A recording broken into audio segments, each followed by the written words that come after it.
Oh my god, you guys, I am telling you. Ash glared from across the courtyard. Since the oddly intimate and brief conversation in the hot spring, the female guard, and Elena, according to other guards she had asked, had barely spoken a word. In fact, the guard seemed to be avoiding her. Every chance Ash had found to speak with her again had ended with a quick retreat on the part of the soldier. It became irksome.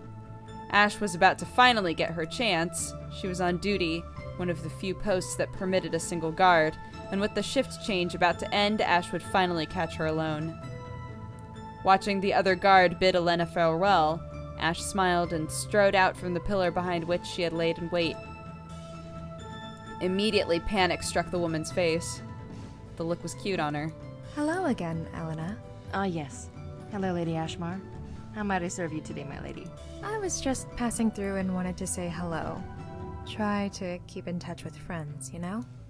The guard grimaced. We've barely spoken, ma'am. Hardly counts as a friendship. Maybe Ash had misread her? But, well, there had been something there. Hadn't there been a moment of tension? Elena cleared her throat. Ma'am, you'll have to excuse me for speaking so bold, but I know where your interests lie, and even if I didn't take issue with the idea of a lord or lady using their position to curry sexual favors from those who serve them, I like men. Whoa! What? Oh, I'm sorry, did I thought... The guard looked terrified now. I would never use my position to force someone to have sex with me. I am so sorry. There was a moment when we were speaking, I thought that we had a connection. In the 5 words I spoke. 5 words is a bit of an under-exaggeration, wasn't it? No, you're right. I just wanted to speak with you, get a read. I repeat, never do something like that. I'm actually glad you were able to straighten me out. Ash paused. Figuratively speaking. Sorry about that, miss. Ash saw her blush and for a moment imagined her in the bath again, a knot twisted in her stomach. It must be awful. There's already a lack of girls to meet around the palace grounds. Some of the other guards complain about it. To think you'd have to find a girl, and then find one who likes girls. Elena gave her a sympathetic smile. Of course, I would never want to have a relationship with someone from where I worked. Ash attempted to smile, but the knot in her stomach grew tighter. Twice. She had done it twice. Well, at least she hadn't kissed the girl this time. Are you well, Lady Ashmar? I'm fine. I'm just terribly embarrassed. If it makes you feel any better, I am too. I shouldn't have accused you of something like that. I haven't met a lord or lady who has ever tried it. It's just a fear I have. Believe me, it's a valid fear. More than one diplomat has propositioned me while Prude and I were visiting from the mountain. Just remember they cannot actually force you, and should they try, remember you're the one with the spear. Elena smiled, and inside, Ash cried. She really did have a lovely smile. On the outside, Ash gave a beaming grin. Light and shadows, I need to get some food in me. Somehow I hadn't realized how hungry I was, if you'll excuse me. Something is happening! There's a thing going on! Right? Guys. Of course, Lady Ashmar. You have a good evening. With a curt nod, Ash walked away. Tears blurred her vision, and so it was with a start that she noticed a figure walking beside her a minute later. That had to hurt. Do you want to make Ashley make us ice cream and cookies and gorge ourselves while reading romance novels? The King's collection is surprisingly phenomenal. Ash turned to Belinda. Where did you come from? I've been following you. For how long? All day. Sneaking is surprisingly easy if you stay far enough back. Why? Hector says I need to start practicing more physical training, and he says that stealth is essential for a good mage. Belinda squared her shoulders and took on a serious expression. At the moment, your magic is remedial, so in a fight, your best bet would be to get the drop on someone. I want you to choose someone and follow them around for the day. At the end of the day, ask if they ever noticed you. Roar, roar, I'm so grumpy, Hector. No, no, no, no, no. That sounds like something Hector would say. Yeah. I wish you would just give me a break. I believe you were the one who started calling yourself his apprentice. I know, but the light and shadows, I just want a break before I break. Where are we walking, anyway? Oh, I don't know. I changed my mind about the ice cream.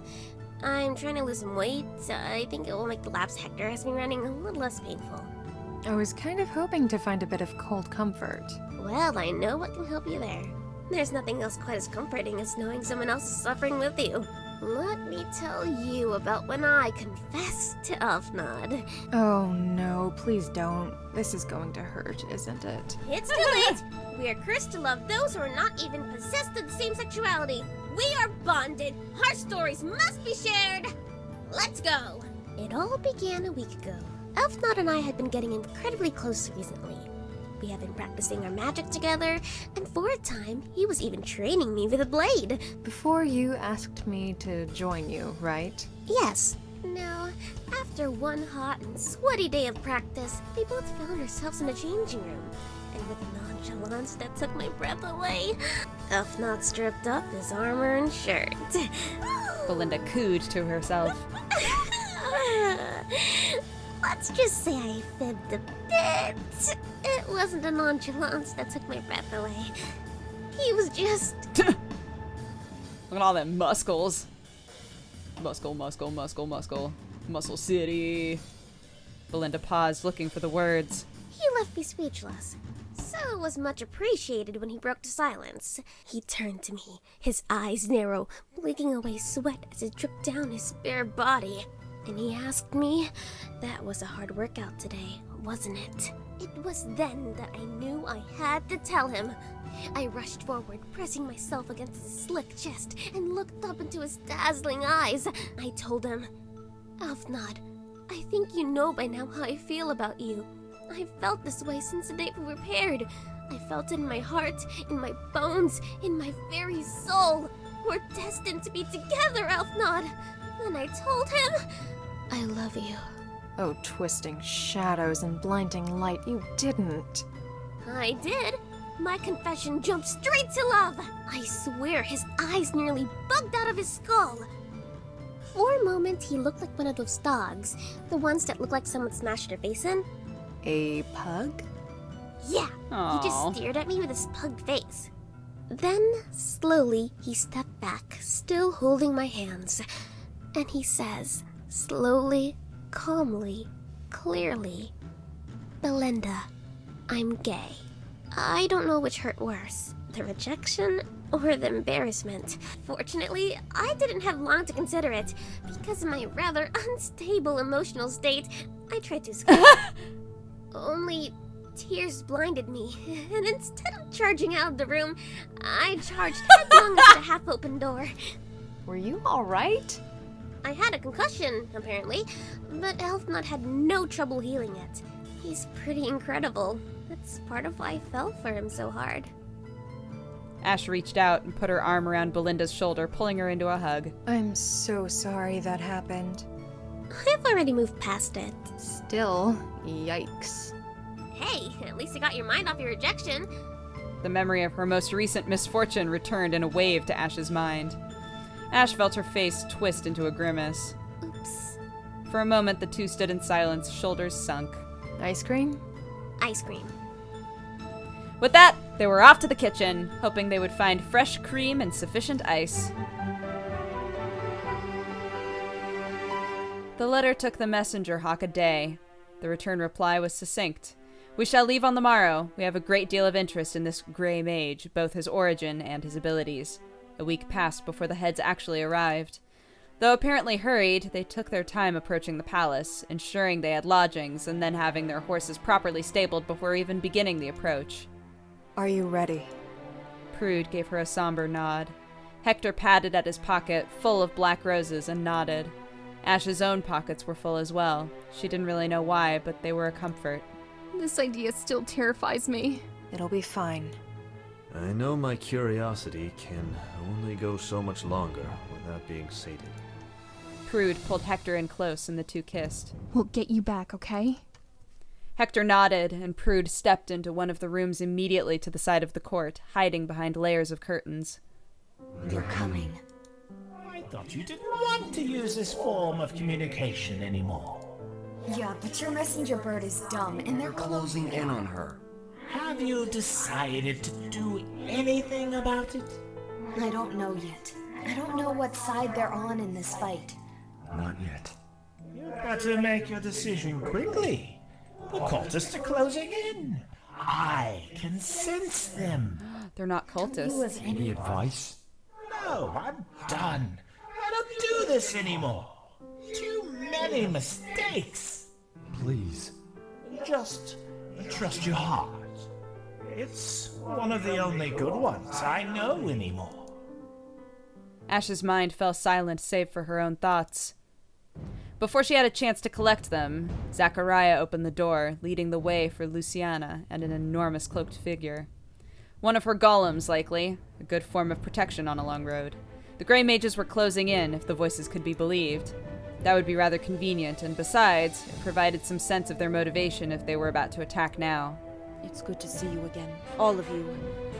I'm sorry for how things ended last time, but I am afraid the rules are rules. We understand. Why is Mr. Warlock in chains? Did you bring the Rod of Finding? Luciana's face turned to a mask of shock, while Zachariah's only grew harder. Prudence? Please, the rod. Zachariah removed the rod from a sheath at her hip. The rod burst to life almost immediately. Zachariah had apparently already performed the spell. She waved it before her eyes and sneered. 2 black dots for Ash and Belinda, a white for Elfnod, and a mottled shimmering gray wad where Hector stood. You always were a monster, weren't you, Warlock? This is why we asked you here. We believe there are more. Please, I beseech you, use the rod on the rest of the city and aid us in ferreting out the remaining assassins. Before we do that, please, have your guards leave, and then lock the doors.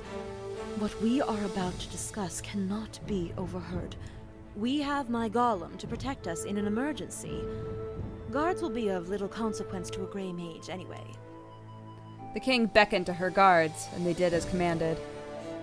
As the latches sounded, Luciana seemed to breathe a sigh of relief.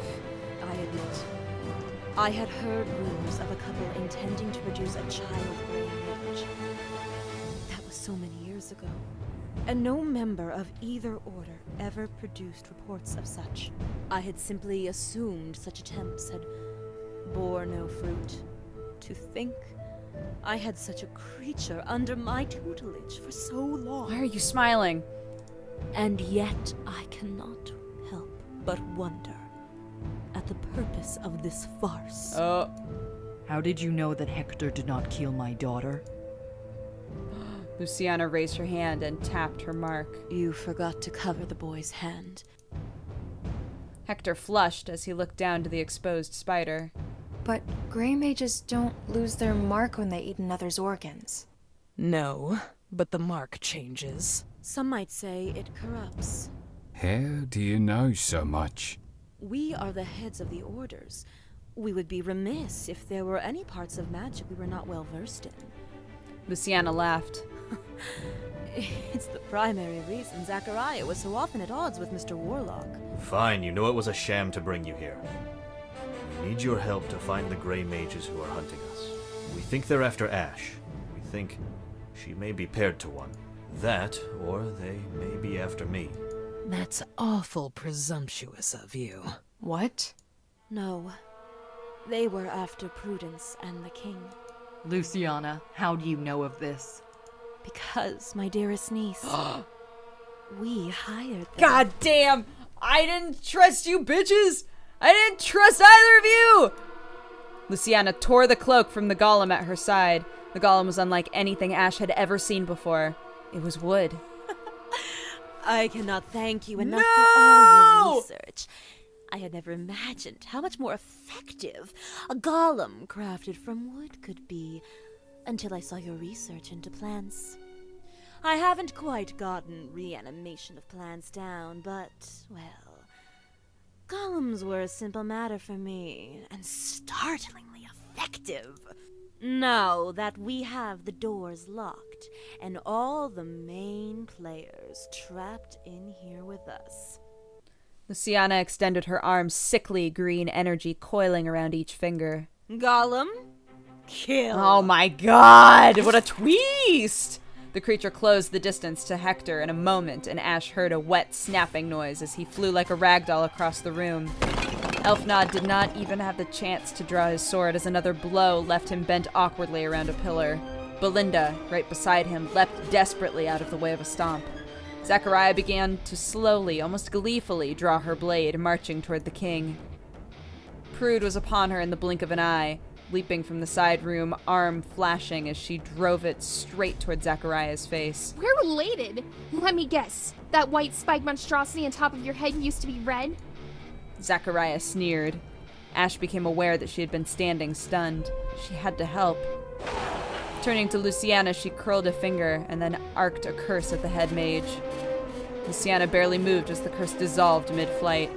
Ash twined a bolt of malignance, broiling green with necrotic energy, and unleashed the wave of rot toward Luciana.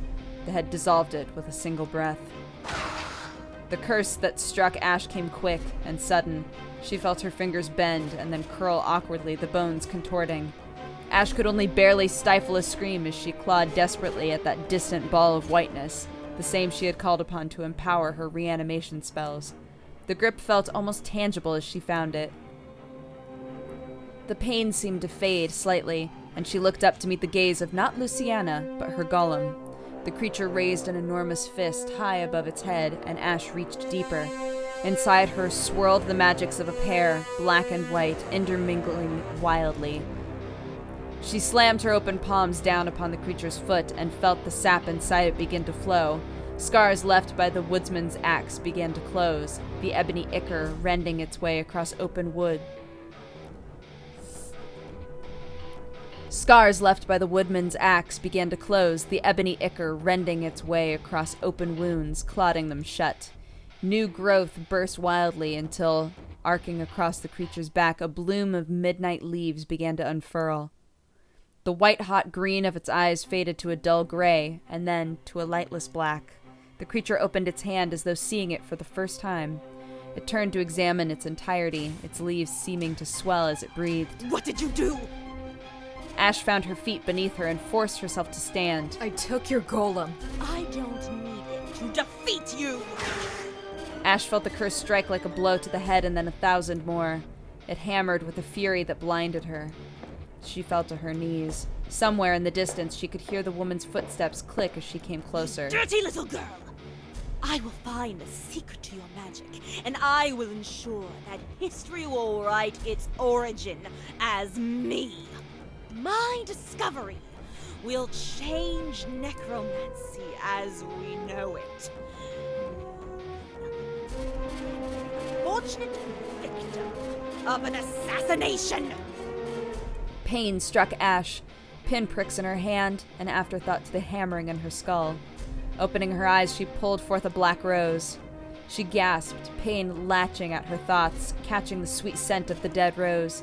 Ash felt it burn inside her long before she knew what to do with it. She reached up, desperately clawing the air, arcing her hand toward the head as the woman snarled, bearing down on her. Then the air rippled, a shadow cast across reality, and in a bloom of darkness, Luciana fell. The pain stopped immediately, and Luciana writhed on the floor. Ash couldn't even tell how much of her was missing, but somehow the head still lived. Ash forced herself to her knees. Elfnod and Belinda were still out, though Belinda had dragged herself to Elfnod and seemed to be trying to soothe him back to awareness. At least they weren't dead. Hector was motionless, even his chest did not rise. Where was Prude? Ash searched the courtroom. On the far side of the courtroom, Zachariah had let go of her sword, the tip of the blade buried deep into the wall. Its length held a motionless King Celeste, and Prude, writhing wildly. Pierced through the left of her chest, she gasped for breath, blood pouring from between her lips, magic desperately trying to seal the wound. Prudence! The sword belongs to one of the gray mages we hired, you know. Luciana was smart enough to convince me not to bring.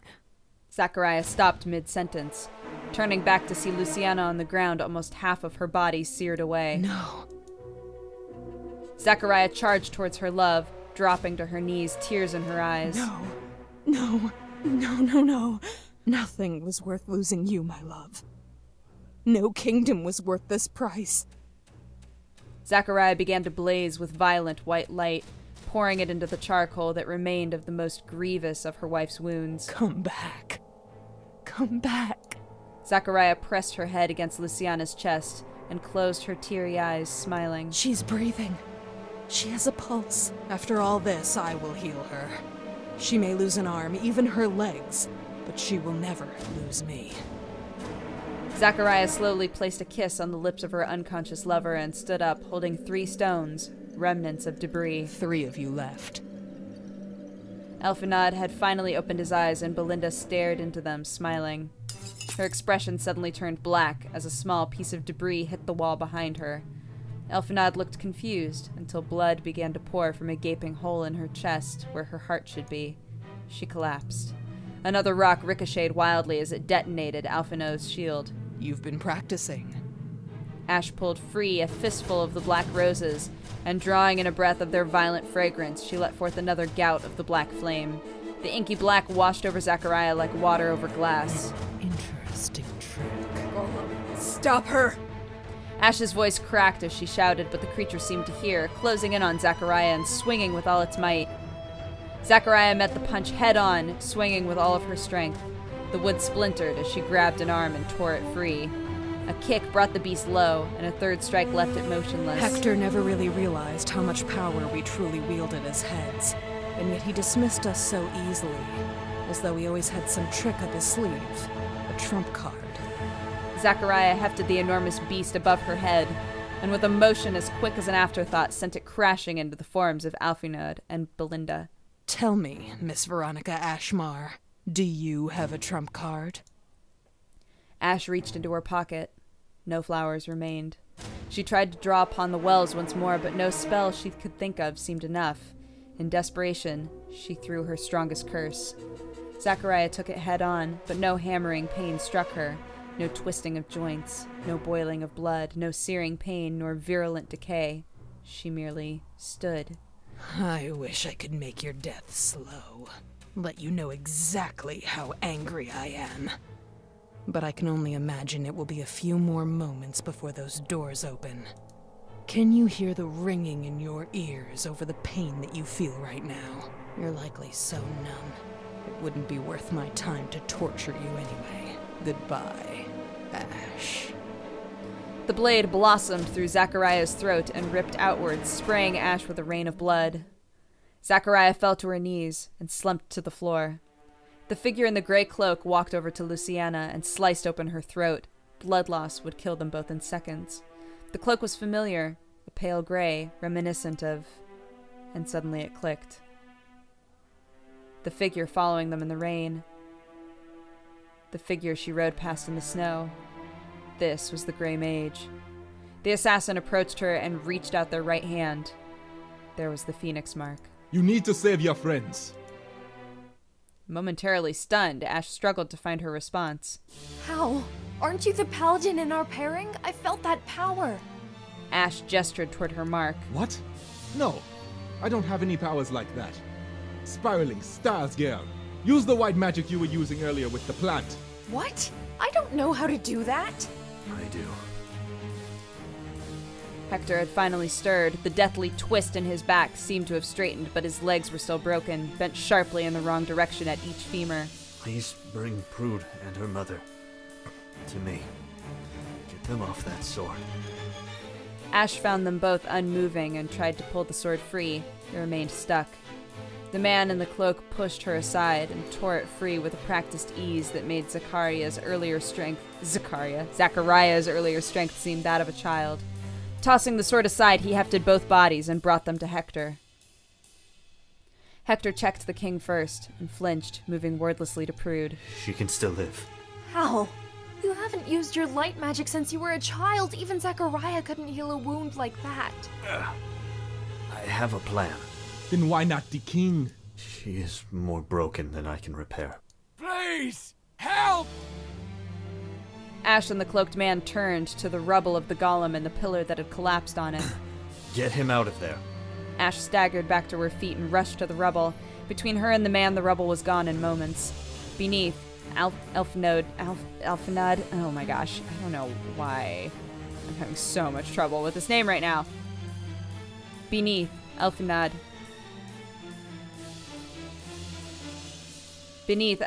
barely held together his shield, protecting himself and the lifeless, wide-eyed body of Belinda. Please, Help her.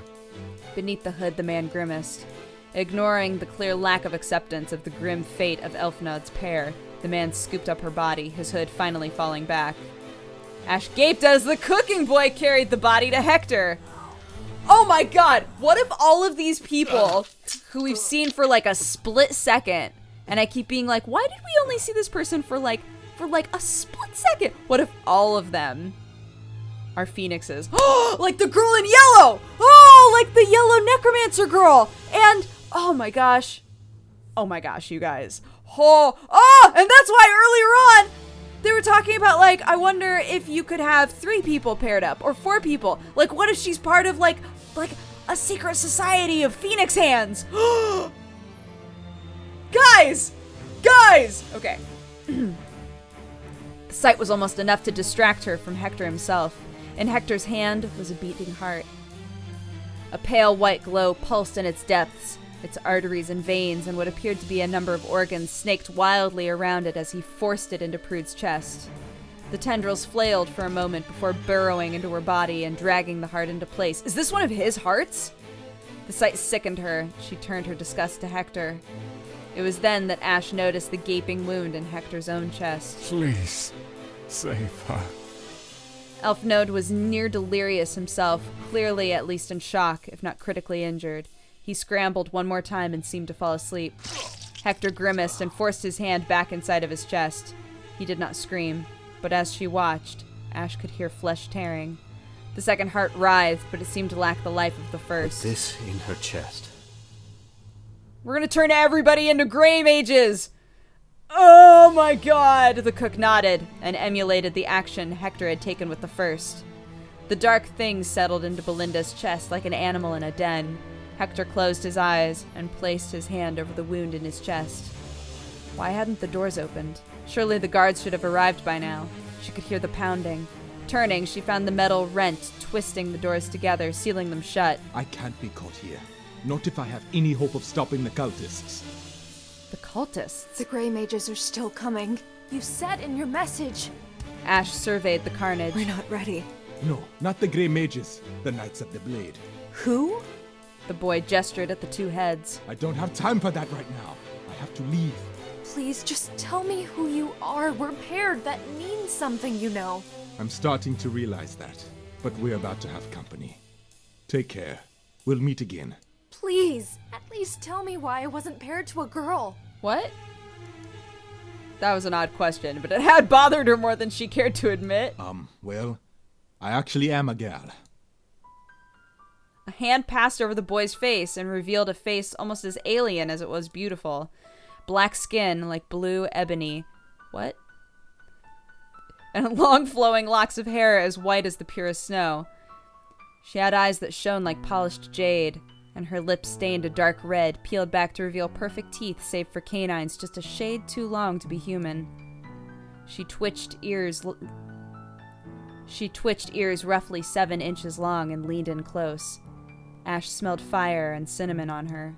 She was the most beautiful person Ash had ever seen. My name is Tara, but try to keep calling me Cooking Boy, and do your best to keep the whole changeling thing a secret. Wait! She's a changeling, and she was the knight, and she was the cook, and... Without another word, she changed back, and with a single backflip, disappeared through the second-story window she had apparently broken to get in. The door gave way, and guards rushed in. Court magicians rushed alongside them. The scene was consumed around her, as all parties involved received attention. A voice asked her again and again if she was okay. She couldn't have said who asked. I'm fine. It was all she could manage. Her heart was beating too loud to hear her own thoughts. Whoa! Ash found Prude in front of the courtyard. She heard her whisper something faintly. She's gone. Prude hastily wiped at her eyes. Oh, hey, Ash. She took a seat, settling in by her. You okay? No. The clarity with which she had said the word hit Ash like a brick. Prude turned to Ash, wiping away tears with the back of a bare right hand. The sight struck a chord deep inside Ash, and she held back her own tears. I had 22 years to learn about my kingdom, but I didn't. I spent the entire time focusing on magic. On my life. I spent the entire time assuming that one day, when I had graduated, I would have time. Time as a court mage, under my mom's careful tutelage. Time to learn everything I needed to know about being a king. I don't know what I'm supposed to be doing. Prude gestured back to the throne room. Before today, I'd always known of inhuman races. But before now, I couldn't have imagined that I would meet them. They're supposed to be rare. Secreted away in a corner of the world so distant that Celeste would never have been expected to entertain their ambassadors. Tears glittered in the corners of Prude's eyes. They are asking us for aid. Armies, trades, goods, anything we can spare. I don't even know what we can spare, let alone if I should. I wasted so much time. Oh, no, Prude, it's not wasted. Prude swung up her arm like the lash of a whip. My pair is gone. My partner is in a coma. I can barely draw any of the light I once could. I have the power of a novice at best. I have nothing to show for having spent years learning and neglecting my kingdom. Her eyes were red from tears. Prude, you need to take a break. For now, leave the diplomats to one of your court mages. Ash kissed Prude on the forehead and held her close. Go get some sleep. Prude did not argue. Ash let out a long sigh and marched into the courtyard. They had yet to complete restorations on the throne room where court was normally held, so Prude had taken to holding court in the garden directly out front. Her breath caught in her throat as her gaze met the sharp eyes of a pair of enormous lizards. I'm digging rainbow lizard. The rumors about them had certainly been strange. They seemed to stand to attention as she arrived, both forcing smiles across their two human visages. Hail and well met, my lady. May I ask where your king has gone? The tiny creature spoke while the larger stood silent. She is unwell and has been forced to adjourn court. I see. Wish her well for me. The lizard shot his companion a wary glance, and the companion returned it. Might we treat with you, perhaps? I am able to speak on my king's behalf, though any accords must be ratified by her. Excellent! Then I shall surmise you of the situation. Oh! The larger of the two slapped down a huge gem, which the smaller one then mounted wordlessly. You see, my kingdom is under siege, and we are desperate for aid. You're a cutie pie!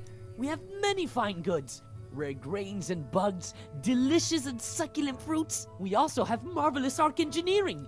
Arc engineering? Is that a form of magic? No. It's nothing like what we've seen of your magic. But the foods we offer may as well be. They are a delight on your tongue, mammal. The second creature had spoken as though from a script, the smaller silencing him as he had attempted to call her a what? A mammal? Well, she had been thinking of these two like lizards, so... She wished she could help the creatures. They certainly looked desperate, but she knew the kingdom had no army of significance enough to march on a location so distant. They really had offered very little in terms of compensation, I'll say.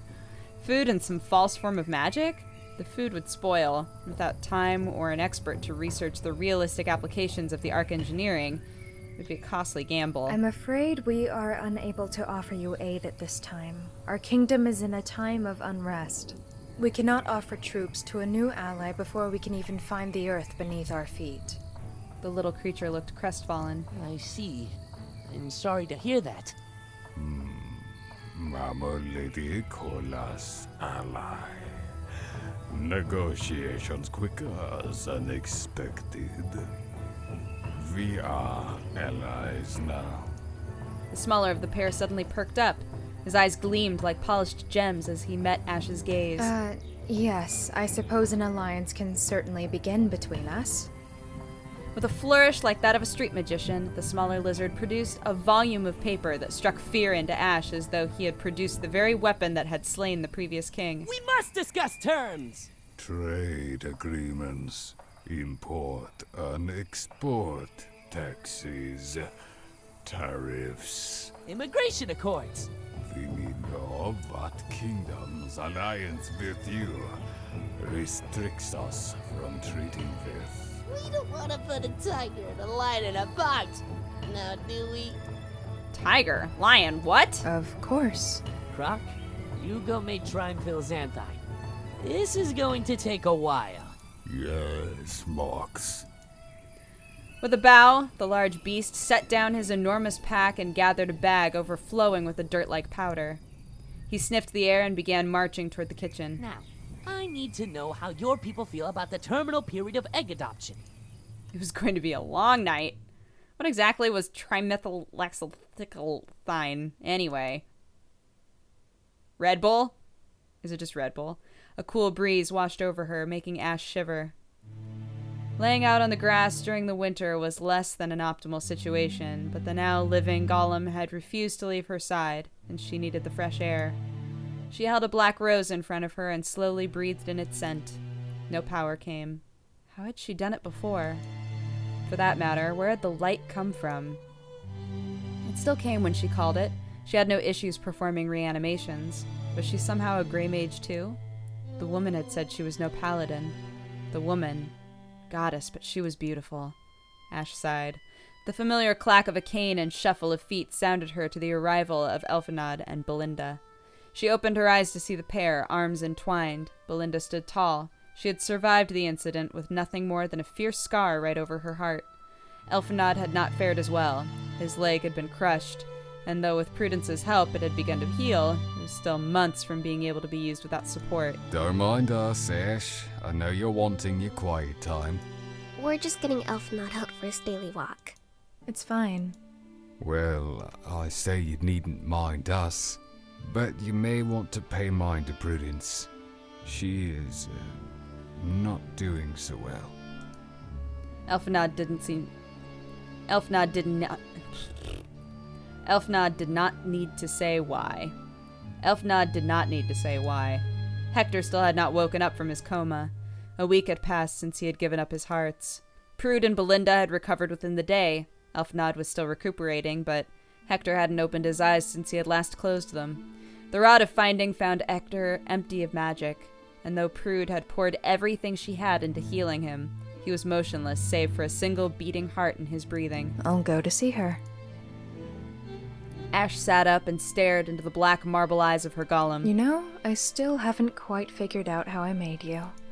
The creature cocked its head and scratched at the growth where its arm was slowly regenerating.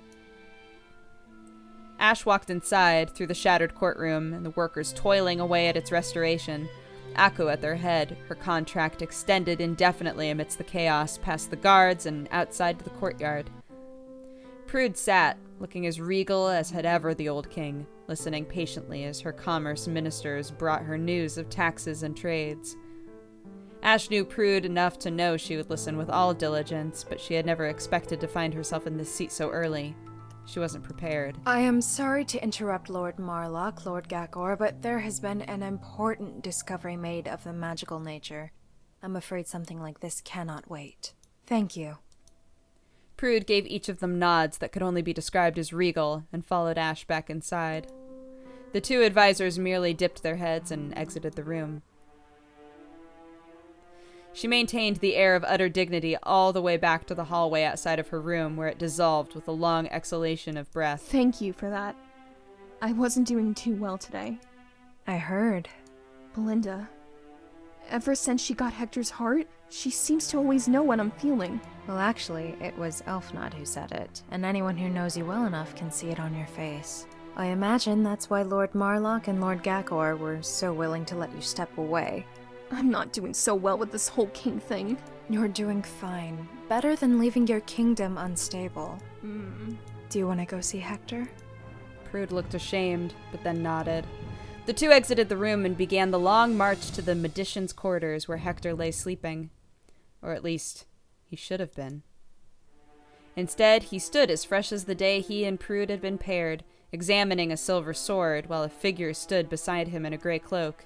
His eyes darted up to meet Prude's. Hey. Ah! She burst into tears and threw herself upon the man, knocking him to the floor and smothering him with a kiss. Ash heard the man grunt from the excess of activity as she held him down. Jade eyes peered out from a cascade of white hair around an ebon face. We need help. Then a second voice came. The other one from the conversation in her head spoke, apparently coming through the sword. We have to save the world!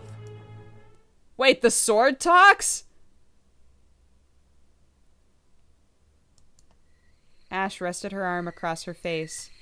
She did not need to cover her eyes. There was no sun to block out, only an endless sea of stars. And yet, the light blinded her. It burned in her chest, beating in her heart, right beside that familiar darkness. Today, she had learned that her pair was no paladin, that she was something else. Neither Terra nor the sword had been entirely clear on exactly what Terra was. That meant that the glowing ember of light was her own. She was as a gray mage, possessed of duality, only with a single heart beating in her chest. How was it possible? Everything she knew of magic was suddenly called into question. How much of what she had learned over the last 14 years was wrong? If one did not need to be paired to another to draw upon the opposite well of power, not to mention the fact that in Terra, in the sword, and in the apparent abilities of witches, there were so many wells of power she had never even known until now. How many would she tap into before this was all over? A crunch snapped her back to reality, and she started to a sitting position. A slender figure in a cloak as black as shadows around it appeared from inside the palace. The golem turned slowly to regard her. Ash. Terra's voice was oddly familiar for someone she had only met twice. Well, twice while she looked like that anyway. I'm here, under the tree. Golem. She moved forward with a grace that made her movements difficult to follow. Ash couldn't help but wonder if it was a type of magic, or perhaps it was simply near supernatural dexterity. Terra came under what would be the shade of the golem's black leaves and lowered her hood, her eyes looking up to the night sky. It's so beautiful tonight. The sky is so clear and the night so dark. You can see for aeons. She smiled. She was beautiful. She was a type of beauty Ash had never known, and it captivated her. It reached out and gripped her heart with a stranglehold that choked her words in her throat. Yeah. It was the most she could manage. So tell me, Veronica Ashmar, do you know exactly what this is? Terra raised a hand and stroked obsidian fingers across the black phoenix that rose across her right hand. It marks us as a pair. Surely you've picked that much up. Yes, but besides that, from what I've learned, it allows a necromancer or a paladin to draw upon their partner's power. That gives them access to gray magic. But my magic is very different from the magic of your paladins. There is a chance that our magics will not work together. To be honest, I'm not sure that's actually how it works anymore. Oh? All I am sure of now is that the magic of a pairing creates a powerful, emotional, physical, and spiritual tie between two people. It's no surprise that most pairs become romantically involved. Yeah, I kind of noticed with your friends. Yeah. Ash tried to read Terra's face, still aimed up toward the stars. Was there any reaction to her words? No, her face was a mask of passivity. It would appear the girl had no interest. Terra turned to her, and perhaps it was a trick of the starlight, but her face seemed different. Her jaw stronger, her shoulders more wide. Do you think the same will be true for us? Was her voice deeper? The figure leaned over, and as Terra moved, Ash saw the lithe form had grown, swollen now with thick muscles. Terra leaned in close, and she smelled almost musky. Ash tried to steady herself, recoiling back and blinking wide eyes. Terra froze, her, or was it his, eyes wide. Suddenly she was standing, form returning to what it had been before. I'm sorry. I had just thought it was wrong to assume you'd be attracted to a changeling. Terra made to march away, her grace lost with her pose. Ash closed her hand around Terra's wrist before she even knew what she herself was doing. No, I was at fault. You can be whatever you want in this world, but just be yourself. Ash closed the distance between them, pulling Terra close. You're beautiful, changeling or no. And then their lips met. Ash couldn't keep herself from smiling, and from the looks of it, neither could Terra. The kiss seemed to grow deeper, their bodies closer. Ash opened her eyes to find herself at eye level with Terra's own. I don't like kissing up. And the world dissolved into fireworks. Aww. Thank you for playing. You're welcome. Ending 1, blinded by the light. I mean, I can't think of a better ending. Maybe less people die? Although only the king died. Well, the king and the 2 heads, but it sounds like the heads were evil. I don't know. All of my theories were wrong. I mean, okay. It wasn't body snatching. Somebody was just shape-shifting, right? And what else? And we only have 1 pair. It's not the group. The group thing isn't. I thought they were tying in so many things. Not true. Not true. It was just 1 person who was all of those people. Not a group. But I thought that was really good. I really enjoyed that. I thought that the ending was kind of like abrupt, you know, or I guess just the way that everything happened in the ending and the epilogue, I guess. But I'm curious what the other endings are, and I'm curious how your choices throughout the game affect the endings, like how drastically different they are, I guess. So, yeah. I don't know. Check this game out. I enjoyed it. And, yeah.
What? And we can't simply offer you students who aren't prepared and stuff. As long as he can keep up. Hepater. Now I'm just making up names. New characters. Hepater. I don't know what Hepater is. He's kind of weird, though. I should not have said that. It was rude of me. It was rude of me, miss. Please forgive me. I don't know why I'm going into this cockney sort of accent. Oh, bloody hell, and here comes a helicopter. What's it doing here? I don't know. This is supposed to be a nice neighbourhood. I will have my revenge against you helicopters, I swear. Perhaps they want in on this audition, on these recordings. Not audition, I've already booked the gig. Okay, now begin to breathe outwards, drawing on the shadow, but not putting it into something specific. Just reach out with yourself. Reach out with your bad self. Aw, you're adorable. Like a deranged kitten. Meow. It's not enough that your partner seems to have dedicated his life to finding my pair. Oh my god. What is that noise? Frickin' train. Okay. Helicopter, helicopter over my head. I choose the color, and the color is red. Like the flames that should engulf your contraption. Oh god, are you guys gone yet? Come on.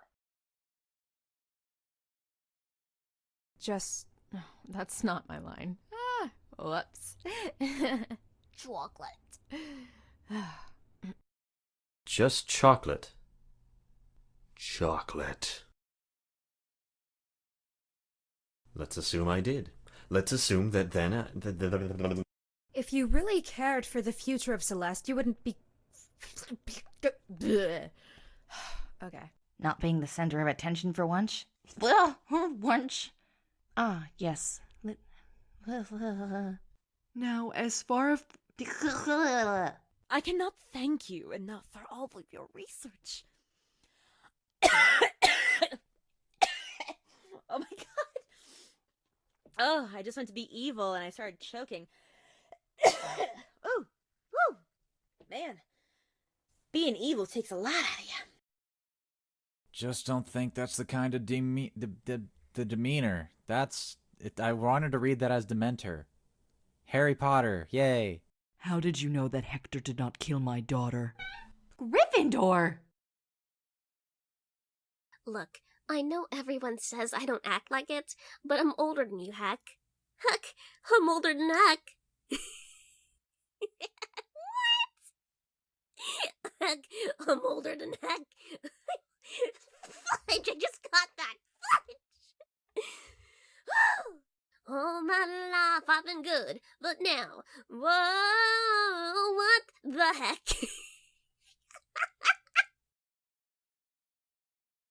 No magic, just simple electricity. The light bottle is something I had crafted for me by a master blast glower. What the heck? Okay. No magic, just simple electricity. The light bottle is something I had crafted for me by a master... I nearly did it again. I nearly did it.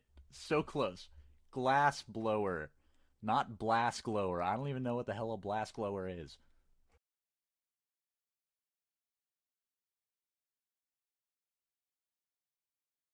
Prudence Celeste, Royal Princess.